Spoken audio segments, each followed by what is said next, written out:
Samsung के foldable phones काफ़ी चर्चित हुए हैं पिछले 7 सालों में।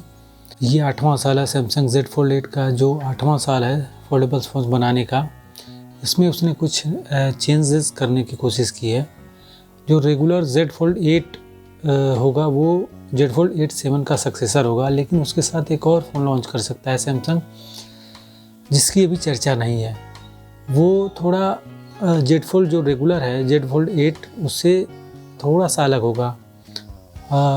इसका जो नाम हो सकता है Z Fold 8 वाइड या फिर Z Fold 8 अल्ट्रा कह सकते हैं आप। तो इनके नामों में अभी कंफर्मेशन नहीं है, लेकिन एक अलग सा फ़ोन आपको यहाँ पे मिल सकता है देखने के लिए, Z Fold वाइड करके। Z Fold वाइड जो है काफ़ी हद तक Z Fold जो रेगुलर 8 है उससे अलग होगा, चाहे एस्पेक्ट रेशियो हो, चाहे स्क्रीन साइज हो, और चाहे फिर डिज़ाइन हो। लगभग ये एप्पल के फोल्डेबल फ़ोन से कॉपी करता है सैमसंग। यहाँ उसकी कॉपी ही मानी जाएगी, लगभग हूबहू कॉपी पेस्ट माना जाएगा, क्योंकि एप्पल जो है, एप्पल अपने फोल्डेबल फ़ोन्स की जो अभी तैयारी कर रहा है लॉन्च करने का, वो अभी तैयारी में जुटा हुआ है। लेकिन सैमसंग इस साल 2026 में ऐसा लग रहा है कि लॉन्च कर देगा इसको अपने Z Fold वाइड को। इस फ़ोन की खास बात ये होगी कि इसका जो कवर डिस्प्ले है वो वाइड होने वाला है, मतलब एक चौड़ा डिस्प्ले आपको मिलने वाला है इसमें। और काफ़ी हद तक ये एक थिक फ़ोन भी हो सकता है, क्योंकि एप्पल इसमें S Pen की सुविधा देने वाला है, जिसमें आपको इन डिस्प्ले एक डिजिटाइज़र यूज़ होता है, जिससे S Pen सपोर्ट करता है इसको। और देखने वाली बात होगी कि ये फ़ोन कितना ज़्यादा थिक होने वाला है। Z Fold 8 वाइड है, अभी तक सैमसंग ऐसा Z Fold वाइड फ़ोन अभी तक लॉन्च नहीं किया है। इसकी लॉन्चिंग की सबसे बड़ी वजह है एप्पल का फोल्डेबल फ़ोन्स, जिसमें बहुत सारे चीज़ें कॉपी करा है, जैसे एस्पेक्ट रेशियो हो, या फिर डिज़ाइन हो, या फिर डिस्प्ले का जो साइज हो, वो ये सारी चीज़ें सैमसंग ने लगभग कॉपी पेस्ट किया है एप्पल से। और जो एप्पल जो है अपने रिसर्च एंड डेवलपमेंट में काफ़ी ज़्यादा पैसा खर्च करता है एक फ़ोन बनाने में, तभी वो बहुत सारे चेंजेस कर सकता है बहुत सारे चेंजेस करता है अपने आने वाले स्मार्टफोन में। इसकी सबसे बड़ी एग्जांपल था iPhone 10, जो पिछले सारे आईफोन्स की तुलना में iPhone 10 काफ़ी सारी चीज़ों में अलग था। डिज़ाइन, डिस्प्ले, हर चीज़ में काफ़ी कम बेजल्स के साथ आया था iPhone 10 पिछले जो जितने सारे आईफोन्स थे उनकी तुलना में। और सबसे ज़्यादा सेल भी हुआ था iPhone 10, आपको मैं बता दूं, सबसे ज़्यादा सेलिंग पॉइंट था उसका। यहाँ पर सैमसंग ने बाजी मारने की कोशिश की है कि अभी जैसे एप्पल तैयारी कर रहा है अपने फोल्डेबल फ़ोन की, मतलब वही फ़ोन जो है सैमसंग कॉपी कर रहा है, जैसे बहुत सारी चीज़ें कॉपी किया है, जैसा मैंने पहले ही बताया।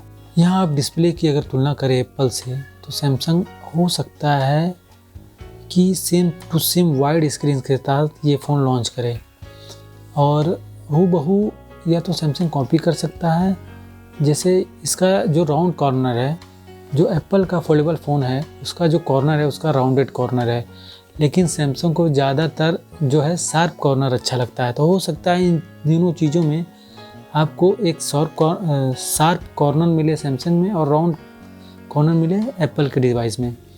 तो आने वाले समय में हम लोग को पता चलेगा कि इसमें कितनी सारी अलग अलग चीज़ें यूज़ की हुई हैं। बात करें इसके कैमरे की, तो हो सकता है अगर सैमसंग कॉपी करता है एप्पल का, तो हो सकता है डुअल सेटअप मिले यहाँ पे, या फिर यहाँ पर आपको 200 मेगापिक्सल का एक मेन कैमरा मिलने वाला है और 50 मेगापिक्सल का एक अल्ट्रा वाइड, और टेलीफोटो कैमरे का अभी कुछ पता नहीं है, कि कंफर्मेशन नहीं है कि इसमें कितने पावर का टेलीफोटो कैमरा मिलने वाला है। तो कैमरा अभी फ़िलहाल इतना ही सीमित कर रह गया है। ET न्यूज़ के मुताबिक आपको इसमें 25 वाट का एक वायरलेस चार्जर मिलेगा, और इसमें आप मैगसेफ की सारी एक्सेसरीज़ यूज़ कर सकते हैं, मतलब इनबिल्ट मैग्नेट इसमें रहेगा। और आगे हम बता दें आपको कि इसमें S Pen की सुविधा भी उपलब्ध होगी। मतलब बहुत सारे लोगों को S Pen की बहुत ज़्यादा मतलब चाह होती है कि हमें S Pen हर फ़ोन में लगभग मिल जाए, लेकिन इस डिवाइस में आपको S Pen मिलने वाला है।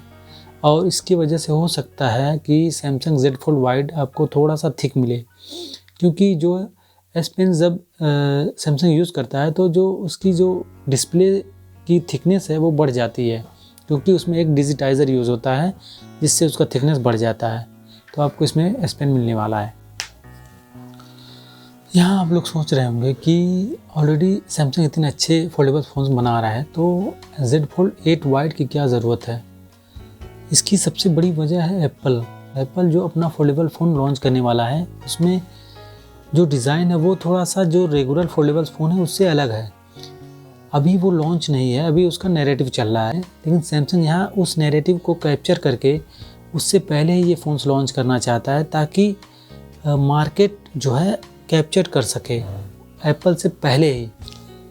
Z Fold 8 जो है, Z Fold 8 वाइड की बात करें तो इसका जो फॉर्म फैक्टर है वो रेगुलर Z Fold 8 से थोड़ा सा अलग है, और इसी की वजह से ये एक यूनिवर्सल फ़ोन नहीं होने वाला है। इसमें आपको हो सकता है निराशा भी मिले, क्योंकि इसको वन हैंड यूज़ करने में काफ़ी दिक्कतें हो सकती हैं।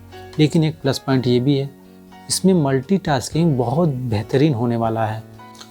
और स्टार्टिंग में मैंने कहा था ये एक एक्सपेरिमेंटल फ़ोन हो सकता है, क्योंकि मैं यहाँ पे इसको एक्सपेरिमेंटल फ़ोन इसलिए बोल रहा हूँ क्योंकि जो रेगुलर Z Fold 8 है और ये Z Fold 8 वाइड जो है ये एक्सपेरिमेंटल हो सकता है, क्योंकि अगर बाय द वे अगर इसका सेल नहीं होता है तो सैमसंग इसको डिसकंटिन्यू कर सकता है। हो सकता है अगर इसका सेल बढ़े तो फिर ये आगे इसको कंटिन्यू करेगा।